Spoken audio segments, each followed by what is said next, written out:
ओम श्री सद्गुरुवाय नमः। श्री गुरु चरणों में मेरा सत बार नमन। शीर्षक कबीर का घर शिखर पर। कबीर का घर शिखर पर, जहाँ सिलहली गैल, पाँव न टिके पीपल का, तह खलकन लादे बैल। शब्दार्थ घर यानी निवास, शिखर शिखर पर्वत की चोटी पर, प्रकृति के पार, सिलहली सूक्ष्म चिकना फिसलन भरा मार्ग, पीपल चींटी या बुद्धि, खलकन यानी संसारी अज्ञानी।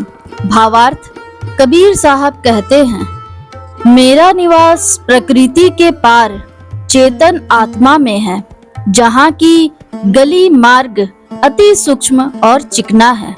चींटी तुल्य बुद्धि का पैर भी जहाँ नहीं टिक सकता, वहाँ सारी बैल के बोझ तुल्य कर्म, धर्म, वासना, तृष्णा, मोह, अहंकार आदि अपने पर लाद कर जाना चाहते हैं, जो असंभव है।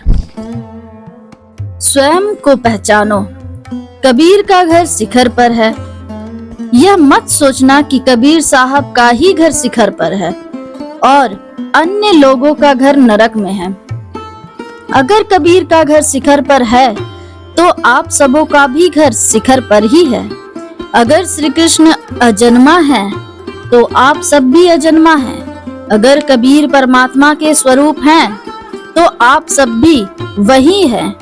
आप कुछ और, हम कुछ और, कबीर कुछ और, श्री कृष्ण कुछ और, ईसा कुछ और, ऐसी बात नहीं है। सभी एक हैं। अंतर बस इतना ही है कि कबीर ने अपने आप को जान लिया, कृष्ण ने अपने को पहचान लिया, नानक ने अपने को पहचान लिया और अन्य सभी मूर्खाधिराज बने हुए हैं। अमृत आत्मा होते हुए भी नरक शरीर में गोते लगा रहे हैं। अंतर इतना ही है कि वे अपने भीतर छुपे पारस को पहचान कर दरिद्रता कंगाली को दूर खदेड़ दिए हैं, और हम अपने भीतर छुपे पारस से अनजान बेखबर हैं। कंकड़ों से खेलते हैं और कंकड़ों में उलझे उलझे सारी जिंदगी गंवा देते हैं। अपने शरीर का सबको पता है, पर उसका स्वरूप बहुत परे है। शरीर में रहते हुए भी वह शरीर से अलग है, जैसे मिट्टी के दिए में ज्योत जलती है।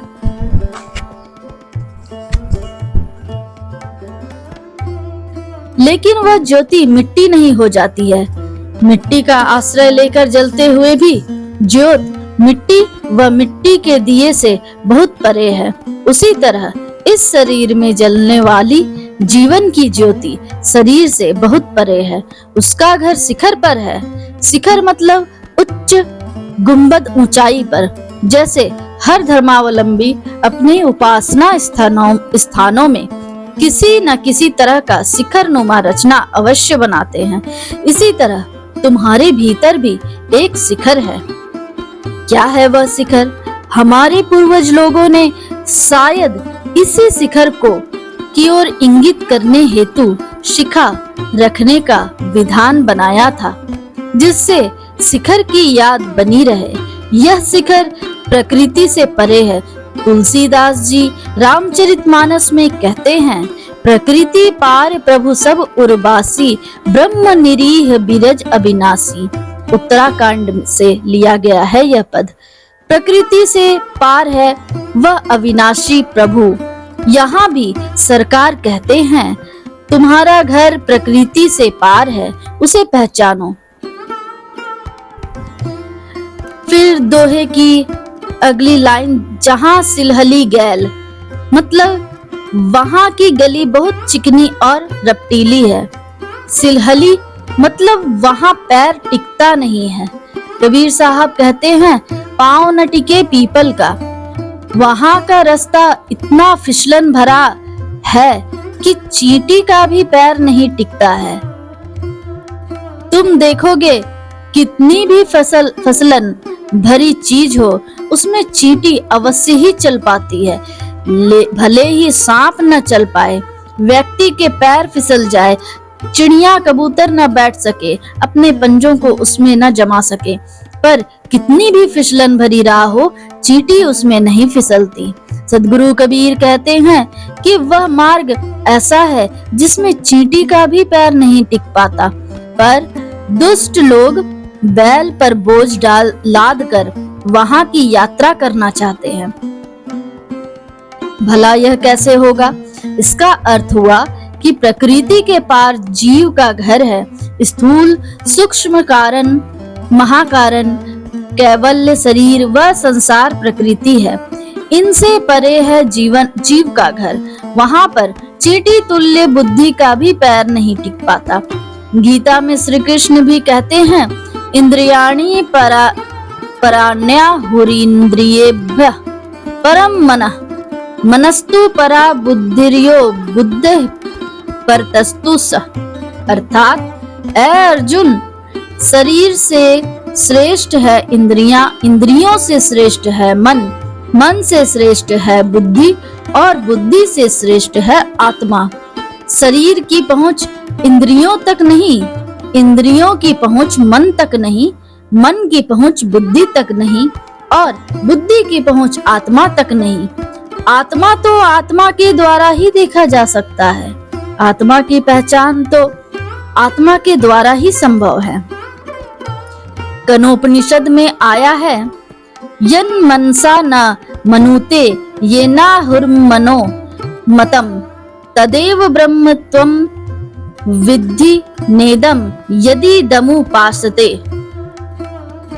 अर्थात मन जिसके बारे में सोच नहीं सकता, पर मन जिसकी शक्ति से सोचता है वह ब्रह्म है, न कि तुम उस जिसकी उपासना करते हो। नैव वाचा न मनसा प्राप्तुम शक्यो न चक्षुषा। न मन से, न वचन से, न आंखों से, न किसी अन्य प्राकृतिक आधार से आत्मा का परिचय पाया जा सकता है। पर इन प्राकृतिक कारणों के साथ तादात्म्य करके दुनिया में बहा जाता है। मन व्यक्ति पर इतना हावी होता है कि उसे अपने इच्छा अनुसार रुलाता है, हंसाता है। मन हमें स्वर्ग और नरक में ढकेलता है। मन से परे होने के लिए मन के दोनों पहलुओं का त्याग करना पड़ेगा, अच्छा पहलू भी और बुरा पहलू भी। तात्पर्य गुण और अवगुण, अध्यात्म और व्यवहार दोनों।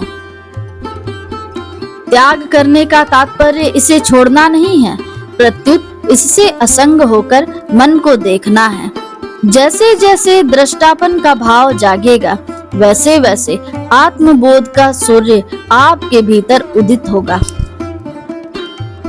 सद्गुरु कबीर साहब कहते हैं, पाँव न टिके पपील का तह खलकन लादे बैठ। जहाँ बुद्धि भी नहीं पहुंच सकती, वहां सांसारिक दुष्ट लोग धर्म में भी बैल का लदनिया लाद कर आना चाहते हैं। यानी वासना, तृष्णा, मोह, ममता, काम, क्रोध, लोभ, मद, मत्सर, आतंक, अहंकार, बलि, कुर्बानी, अंधविश्वास, अज्ञान के साथ पहुंचना चाहते हैं। इसी को सद्गुरु कबीर साहब बीजक के अंतर्गत कहते हैं, कागा का पर धोवन लागे बकुला किरपै दाते, माखी मूड़ मुड़ावन लागी हमहु जाव बराते।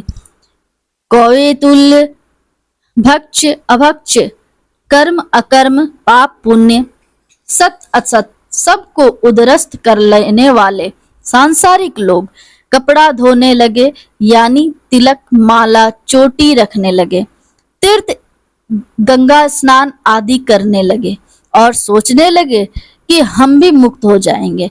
पर भला अपने दुर्गुणों, दुर्विचारों को छोड़े बिना वे मुक्त कैसे हो सकते हैं? बेकुले, तुल्य, पाखंडी, बगध्यानी जो हैं, कुछ और दिखते और कुछ हैं।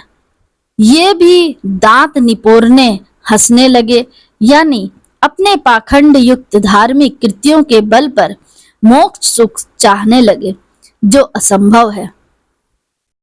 जैसे मक्खी थूक, खकार, विष्ठा आदि पर बैठकर स्वयं अशुद्ध रहती है और शुद्ध सात्विक भोजन आदि में बैठकर उसे भी दूषित अशुद्ध कर देती है। उसी तरह जो स्वयं मलिन चित्त दुष्कर्मी है और दूसरों को भी मलिन चित्त दुष्कर्मी बनाने की प्रेरणा देते हैं, ऐसे मक्खी वृत्ति लोग भी मूड मुड़ाने लगे, मन ही मन पुआ पकाने लगे कि हम भी मोक्ष की बारात में सम्मिलित होंगे। ऐसे काग वृत्ति, बक वृत्ति और मक्खी वृत्ति लोगों के लिए मोक्ष असंभव है। शुभम भवतु, मंगलम भवतु।